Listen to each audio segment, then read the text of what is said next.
Welcome back to Battlefield 2042. I'm currently in the middle of laughing. I've just been on the subreddit and there's one post I've seen and it couldn't have been said any better than how Alex says it from the Angry Joe show. But this video is about Hazard Zone and how they don't track the amount of players that are in that mode due to how bad it is. And there is a little article that we'll go through. Then there was a Reddit link, so we'll quickly breeze through that. And before we jump into it, if you are not subbed to the channel, make sure you do subscribe, turn notifications on. We are going for 75,000 subscribers, and then we'll slowly make our way up to 100k, as that is one of the biggest goals I have for this channel. Also, if you want to support me further as a content creator, check out the links in the description. We have Buy Me a Coffee, merch, Patreon, all that good stuff. And a massive thank you to everyone that supports me on the channel. And a massive thank you to Michael for purchasing a couple of pizzas on Buy Me a Coffee. So, taking a look at this article. It was posted on Jan 11th, 2022. And it says, Battlefield 2042 player count for Hazard Zone is so low that DICE stopped tracking it. But the game is also so broken that Steam are now offering or issuing full refunds.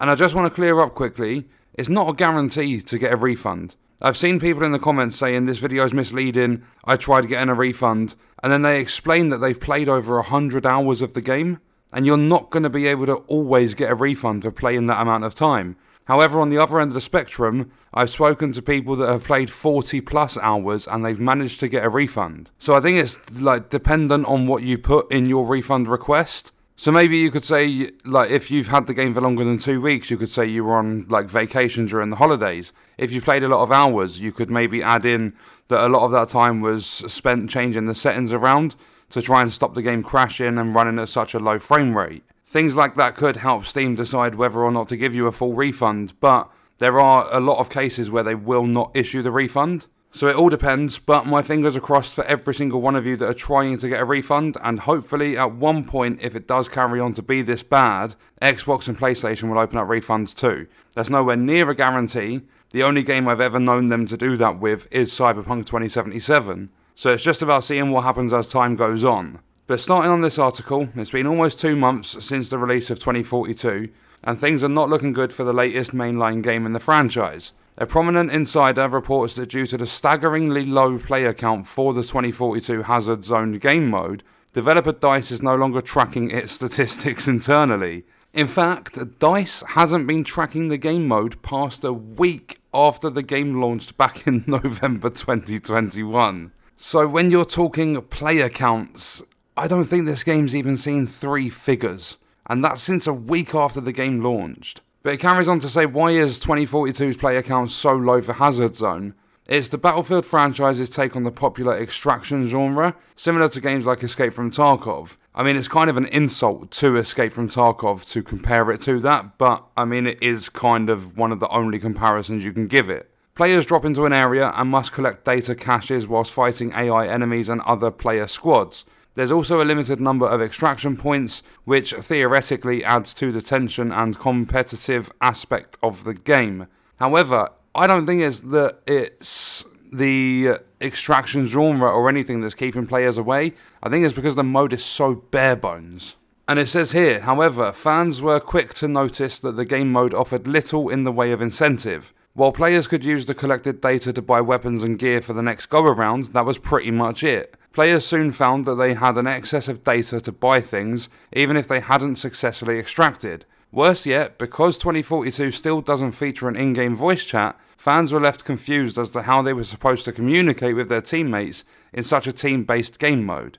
And it was very, very tough. I played 1 or 2 matches of the game mode, and without the communication there, it was so difficult to actually get on and do things, because you would ping, I want to go here and look for this data cache, and your team would be running in the other direction, then one of you would go down and everyone has to fight to get their player back up. It was a nightmare playing that mode. It was quite fun the first time I played it, but then you look at the, we extracted, I can't remember how many data caches we got, but then you think, oh, I'm just going to buy a weapon and go back in and do the same thing again. What is the point? But according to reliable insider Tom Henderson, This has reportedly left DICE with no reason to continue internally tracking the game mode statistics. As a whole, 2042's player count has dipped down to around 6,000 concurrent players in the past week, far below its initial peak of 100,000 players on launch, so they've lost around 94% of their players. And that's on Steam and Steam only. I'll just clarify that because a lot of people moan about me checking Steam charts and stuff. But Henderson also speculates that this likely means fans won't be seeing any further support for the mode anytime soon. So the exact tweet is a link to a Reddit post, and then it says, "There's that few players in Hazard Zone that they didn't even bother to report statistics internally on it after Thanksgiving." And then in brackets it says day 7 after worldwide launch, so November 26. So yeah, Hazard Zone is an unsurprising bust and I wouldn't expect support on it. Then underneath that it says in other news, but I clicked on the link to the Reddit post, and this Reddit post in 2 days has had just shy of 3,100 upvotes, and it says, "How many of you tried Hazard Zone literally once and never again?" It carries on to say, "What a fucking failure of a game mode. I remember all the hype around it before it was revealed. People thinking it'd be a mix of Tarkov and Hunt, which sounded amazing. People thinking it'd be free to play, but then it was revealed, and then you actually tried it and LMAO." Then a couple of the comments, yeah, it's like they literally spent a few days on developing it as a game mode and thought, yeah, fuck it, that'll do. That sums up the entire game. Sums up most of the AAA gaming industry, to be honest. This is some of the replies. And then it says, "Come on, it's clear they spent at least a week on the game. I got 80 plus hours of 2042, haven't even tried once Hazard Zone. Not once, haven't had any desire to. The most ridiculous thing is that Hazard Zone was the core game before they started to make the game a more traditional Battlefield game, and then they quote-unquote did their best." Not only that, I asked a question about this and I never got a response. I saw an image on Twitter of someone saying it was really good to go in studio, see all my friends again that have been working on the game with me.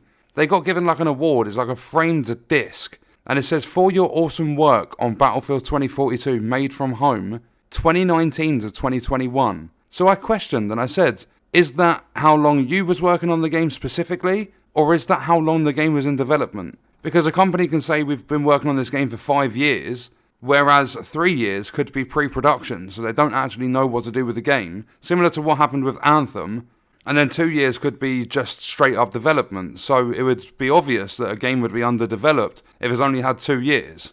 But then, upon looking at this, I had to go and check the main subreddit just to see if it's still being brutal and toxic. And there was one thing that popped up that I'm going to talk about in this video. I might brush through and see if I can find some interesting topics to cover in another video. But it says here, "As Alex points out, here's a simple solution to the toxicity that's plaguing our Battlefield community." And Alex says, like, they're talking about the subreddit being toxic and everything. And Alex says, "All you've got to do is make a better game. Give us less reason to be toxic." But the thing at the end that made me laugh, and why I was laughing at the start of the video, he says, "Give us less reason to be toxic about you stealing money from us, you fucks." Oh, he says, "You stupid fucks." I keep playing it to try and listen to what he's saying word for word. But yeah, he says, "Make a better game. Give us less reason to be toxic about the money you stole from us, you stupid fucks." And he's spot on. Couldn't have said it any better. That's exactly what they did. They showed off the trailers, and then you've got the like modern war-looking thing with the robotic dogs, and you've got the tornado where you can wingsuit around it, and it looks really good. But from the moment we saw the trailers, I was very skeptical, and a lot of people jumped down my throat about it. I ended up having a lot of hate headed towards me for saying that this game has red flags. And I'm not saying that in any way to say, oh, tell me I'm right, and all that sort of stuff. I'm just saying there was a lot of controversy, people having completely different opinions before the game launched. And the thing that's really annoyed me the most out of the whole thing is they showed a tornado as part of like one of the trailers to build up hype. They released it in a really bad state, but not only that, almost every single map, if not every single map in the game, features a tornado. It's the only, I would say it's the only form of destruction in the game, but it doesn't even really cause destruction. You can throw yourself in. I've chased these tornadoes, and I get chucked into them. You spin around a few times, and it spits you out, and you can fly across the map. I use them as a way of, fast travel, but the fact that that's, almost, I think, orbital, that has the rocket that launches or whatever, but besides that, there isn't really anything else. And then I jumped into Portal, and you go on Caspian border, and you've got that massive tower that just falls over.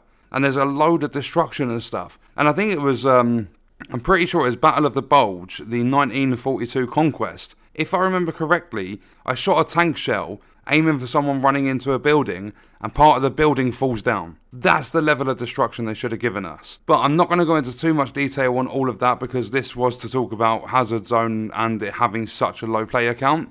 But after looking at the Reddit and seeing what Alex said, I had to bring that into the video because it is just so right. If you don't want people to be toxic, don't give them a reason to be toxic. And not only that, it was more damage control than anything because they've been pretty much radio silent since everyone started kicking off. But what we're going to do is wrap the video up there. Let me know your thoughts and stuff about it in the comments and I'll see you in the next one. I hope you guys enjoyed it.